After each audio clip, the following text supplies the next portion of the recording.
અગોચરની આલમના ખોજી મિત્રોને ઝાઝા પ્રણામ।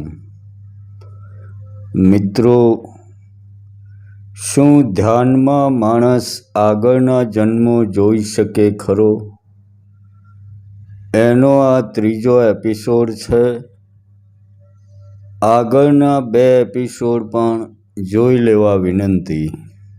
મિત્રો, વિડીયો ટૂંકો બનાવવા કોશિશ ઘણી કરી, પણ મને અધૂરું આપવાની ઈચ્છા નથી થતી। વિષય પૂરો ના થાય તો મજા ના આવે, એટલે વિડીયો ઘણી કોશિશ છતાં થોડું લાંબુ બની ગયું છે। પણ તમે જુઓ કે જનક રાજાને ફક્ત અષ્ટાવક્રને સાંભળીને સમાધિ લાગી ગયેલી। એટલે જો તમારી સાંભળવાની તાલાવેલી પણ એટલી ગહન હશે, તો પણ લાંબી સાધનાઓની જરૂર નહીં પડે। એટલે કે જનક જેવી ત્વરાથી સાંભળશો તો કદાચ એમાં જ મનની મટકી ફૂટી શકે છે। તો વિનંતી છે કે વિડીયો અંત સુધી સાંભળજો, ભલે થોડું લાંબુ લાગે। માણસની ચેતનાનું લેવલ ઊંચું જ છે, પણ ફક્ત તમે ભૂલી ગયા છો કે તમે એ રાજા છો। તમે ભૂલી ગયા છો કે તમે માત્ર ભિખારીના વેશમાં વેશ પલટો કરીને સંસારના સુખ દુઃખ જોવા માત્ર આવ્યા હતા, અને આજે ખુદને ભિખારી સમજી બેઠા છો। બસ તમારું સિંહાસન તમારી રાહ જોવે છે। જાગી જાઓ અને સમજી લો કે તમે માત્ર વેશ પલટો કર્યો હતો। માત્ર તમે જ્યાં હતા ત્યાં પાછા જવાનું છે, અને એ છે અગોચરની યાત્રા। અને જ્યારે તમને યાદ આવી જશે, એ જ દિવસ તમે તમારો એક જન્મ તો શું, જન્મો જન્મની પૂરી સાંકળની તમામ કડીઓ તમને જોડાઈ જતી લાગશે। તો આવો એ ઊંધી યાત્રા શરૂ કરીએ એ પહેલાં ચેનલને લાઈક, સબસ્ક્રાઈબ અને સંબંધી તેમજ મિત્રોને પણ શેર કરશો એ નમ્ર વિનંતી। કડવા ભગતની વાણી છે કે પાખંડવાળા પૂજાણા જગતમાં જતી સતી સંતાણા। જગતમાં પાખંડવાળા પૂજાણા। આ ભજનમાં એક પંક્તિ છે કે મંદિર બાંધીને માયા વધારી, મંદિર બાંધીને માયા વધારી, એને લઈ જશે જમરાળા। કડવો ભગત કહે એને ઊંડા દાટીને માથે મૂકજો પાણા। મંદિર બાંધીને માયા વધારી, એને લઈ જશે જમરાળા। કડવો ભગત કહે એને ઊંડા દાટીને માથે મૂકજો પાણા।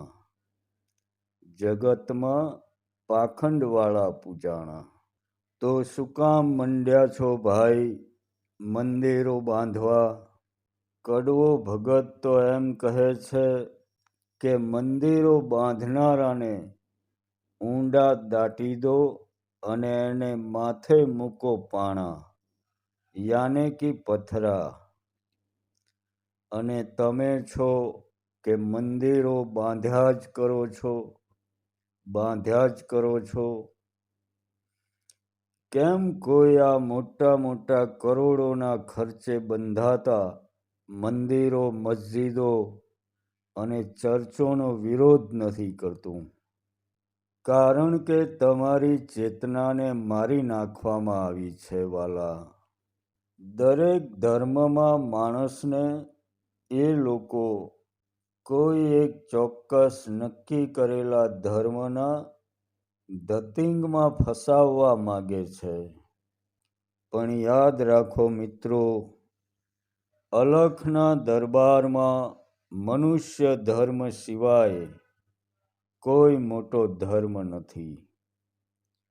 હજી સમય છે જ્યારે મનુષ્ય ધર્મના નામે બંધાતા મંદિરો, મસ્જિદો, ચર્ચો, મોંઘી મોંઘી પૂજાઓ, કરોડોના ખર્ચે ઊભી થતી મૂર્તિઓ, ગુરુઓની પૂજાઓ, એમની પધરામણી, હાર તોરા, આ બધાનો વિરોધ કરશે ત્યારે એમ લાગે છે કે મનુષ્યની ચેતનામાં ફરક પડ્યો છે.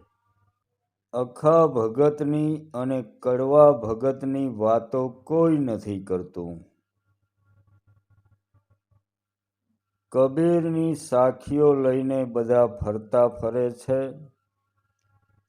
એ પણ એટલી જ જે એમને બંધ બેસતી હોય. પણ એમને શેક આવે એવી સાખીઓને ના અડે.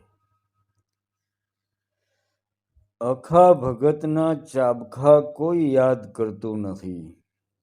કડવા ભગતની કડવી વાતો કોઈ વાગોળતા નથી.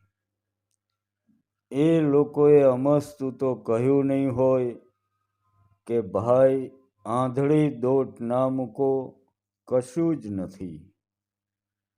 બધો ભ્રમ છે. પૈસા, પાણી અને સમય ના વેડફો. કોઈના પ્રભાવમાં ના આવો મિત્રો, તમે તમારા સ્વભાવમાં જીવો.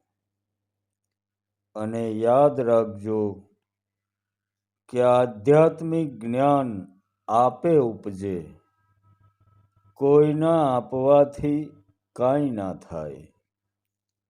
જેમ જેમ ભીતર જશો એની જાતે ઉજાસ થશે. આ અલખની મોજ છે ભાઈ.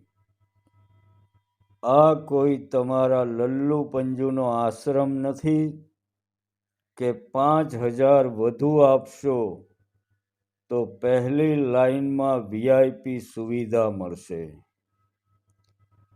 અહીં તો એના નિયમને અનુકૂળ બનશો એટલે તરત ઉજાસ થઈ જશે. પછી ત્યાં કોઈ હિસાબ કિતાબ નથી કે તમે ગરીબ છો કે અમીર છો, તમે સ્ત્રી છો કે પુરુષ છો. કોઈ કશું માયને નથી રાખતું. ઘણા ફોનમાં કહેતા હોય છે કે હું ધ્યાનમાં બેસું છું, પણ તમે સાથે રહેજો. ત્યારે મને થાય છે કે ભાઈ, માણસને કેટલો બીવરાવી નાખ્યો છે. સહારા વગરે એક ડગલું પણ આગળ જઈ શકતો નથી. વગર સહારે કફન બાંધીને નીકળી પડો યાર. મોત આજે નહીં તો કાલે આવવાનું જ છે. જમીનમાં ખાડો ખોદીને ઘૂસી જશો તોય મોત આવવાનું હશે ત્યારે આવી જ જશે. કોઈ ગુરુ નહીં, કોઈ શિષ્ય નહીં. અને અલખના દરબારનો સાચો દરબારી હશે ને તો એ કદી ગુરુ નહીં બને. તમને કદી શિષ્ય ભાવે ના જુએ. બસ ઉલેચી દે દરિયો એની મોજમાં. તો હવે આવીએ આપણે મૂળ વાત ઉપર કે ભાઈ, આગળના જન્મ જોવા શું કરવું? તો આવો એના માટે આપણે આપણા શરીરરૂપી મંદિરમાં ઘૂસીએ. તમારું મંદિર એટલે તમારો મનુષ્ય દેહ. એમાં જ બધો ખજાનો છે વાલા. બસ તમારી બહાર ફરતી નજર એકવાર અંદર પણ ફેરવો એટલે તમારી અંદરનો અલખ તમારા માટે એની તિજોરીઓ ખુલ્લી મૂકી દેશે. તો આજે આગળ થોડી વિધિઓ જોઈએ. નાની નાની છે પણ અલખની ઊંઘ ઉડાડી દે એવી છે. મિત્રો, એક એક સેકન્ડમાં પરમાત્મા શોધવા કોશિશ કરશો તો એ બહુ દૂર નહીં દેખાય તમને. આજે શિવ ભૈરવ તંત્રની એક નાનકડી વિધિ જોઈએ કે જ્યારે તમને છીંક આવે ત્યારે તમે એકદમ સજગ બનીને જુઓ કે એ ઉઠી ક્યાંથી. તમારા શરીરમાં ઊંઘ આવવી, ભૂખ લાગવી, છીંક આવવી, આ બધી કુદરતી આદતોમાં અલખની એંધાણીઓ છુપાયેલી છે. પણ આપણે છીએ કે બેહોશીમાં જીવીએ છીએ અને બેહોશીમાં મરી જઈએ છીએ. પછી પેલો ગમે ત્યાં તમારું બીજ ફેંકી દે છે અને ગમે ત્યાં તમે પાછા ઉગી નીકળો છો. તમે તમારું જીવન બેહોશીમાં જીવ્યા એટલે તમારું જીવન તમારા હાથમાં રહ્યું નથી. અને જીવન હાથમાં ના રહ્યું પછી મોત તો ક્યાંથી તમારા હાથમાં હોય. અને મોત હાથમાં નથી પછી આગળનો જન્મ પણ ક્યાંથી તમારા હાથમાં હોઈ શકે. આપણે નીંદમાં જીવીએ છીએ મિત્રો. આપણે ભૂતકાળ અને ભવિષ્યમાં જીવીએ છીએ. આ સેકન્ડમાં ક્યાં જીવીએ છીએ. એટલે છીંક આવે ત્યારે તો સજગ બનીને જુઓ કે તમારા શરીરમાં કયા પોઈન્ટથી એ ઊભી થઈ. કહેવાનો મતલબ સમજજો ભાઈ કે છીંક એકદમ નથી આવતી. શરીરમાં અગાઉ થોડો સળવળાટ થાય જ છે. એ સમયે હોશમાં આવી જાઓ અને કોશિશ કરી જુઓ કે છીંકનું ઉદ્ગમ સ્થાન ક્યાં છે. કયા પોઈન્ટમાં એ ઊભી થઈ. આ બહુ અગત્યની બાબત છે. એને શોધતા શોધતા કદાચ એવું પણ બને કે તમારી છીંક રોકાઈ જાય. કારણ કે એના માટે તમારે ભીતર ઉતરવું પડશે. અને ભીતર ઉતરશો એટલે પોતે જ અનુભવ કરી લેજો કે શું થાય છે. કલાપીની એક પંક્તિ છે ને કે જ્યાં જ્યાં નજર મારી ઠરે યાદી ભરી ત્યાં આપની. જ્યાં જ્યાં તમારી નજર ભીતર જશે બધે અલખનો દરબાર છે. કરી જુઓ, મોજે દરિયા જેવું લાગશે. તો આ થઈ છીંકની શરૂઆતમાં એનું ઉદ્ગમ સ્થાન શોધવાની વિધિ. હવે તમારી ઊંઘનો ઉપયોગ કરવાની પણ એક નાનકડી છતાં અસરકારક વિધિ જોઈએ કે જ્યારે રાત્રે તમે સૂઈ જાઓ એટલે જેમ જેમ આંખો ઘેરાવાનું ચાલુ થાય એટલે તમે સજગ બનીને જોજો.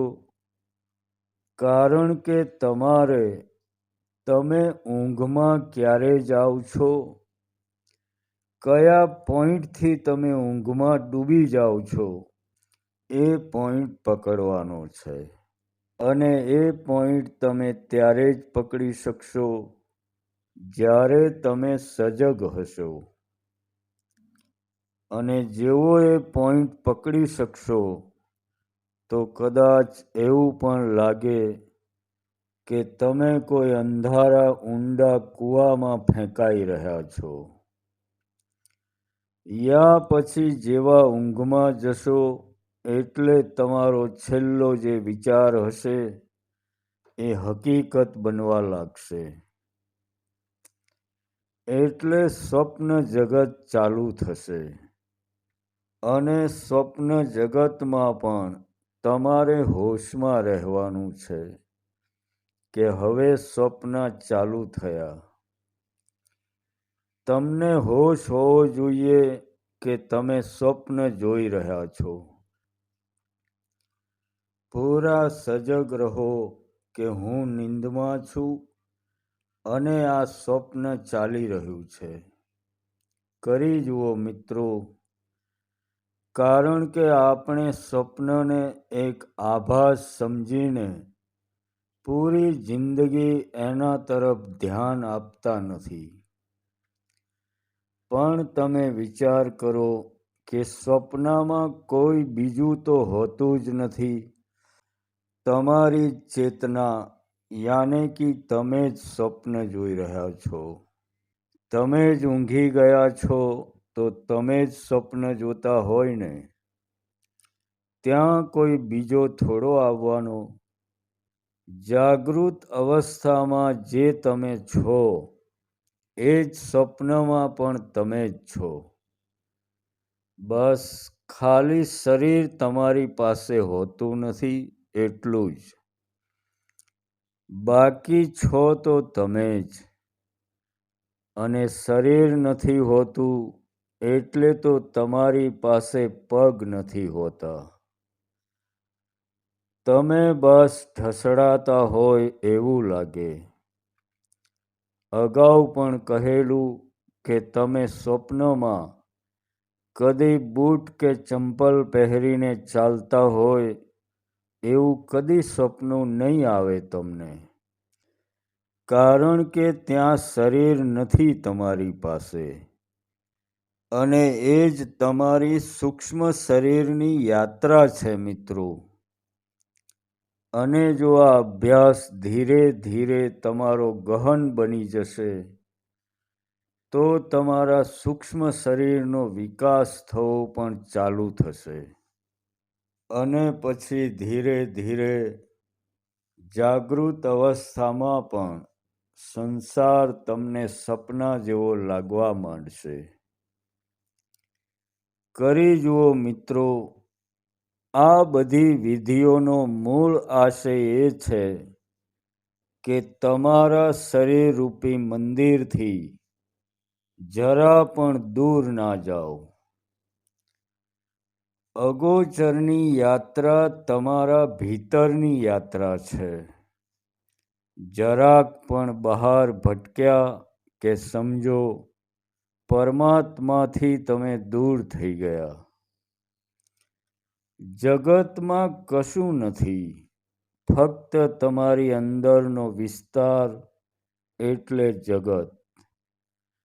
જગતમાં જે કાંઈ મેળવવાનું હોય એના બધા છેડા તમારી અંદરથી ચાલુ થાય છે. તો આ અગોચરની દુનિયાની જેટલી પણ ભીતરની વિધિઓ છે જે આજ સુધી આ લોકોએ છુપાઈને રાખેલી છે, બધી જ વિધિઓ આપણે આપણા વિડીયોમાં ધીરે ધીરે જોતા જઈશું. અંતમાં આધ્યાત્મિક જગતની કાંઈ પણ મૂંઝવણ હોય કોઈ પણ સમયે ફોન કરી શકો છો. સ્ક્રીન ઉપર નંબર આપેલો જ છે.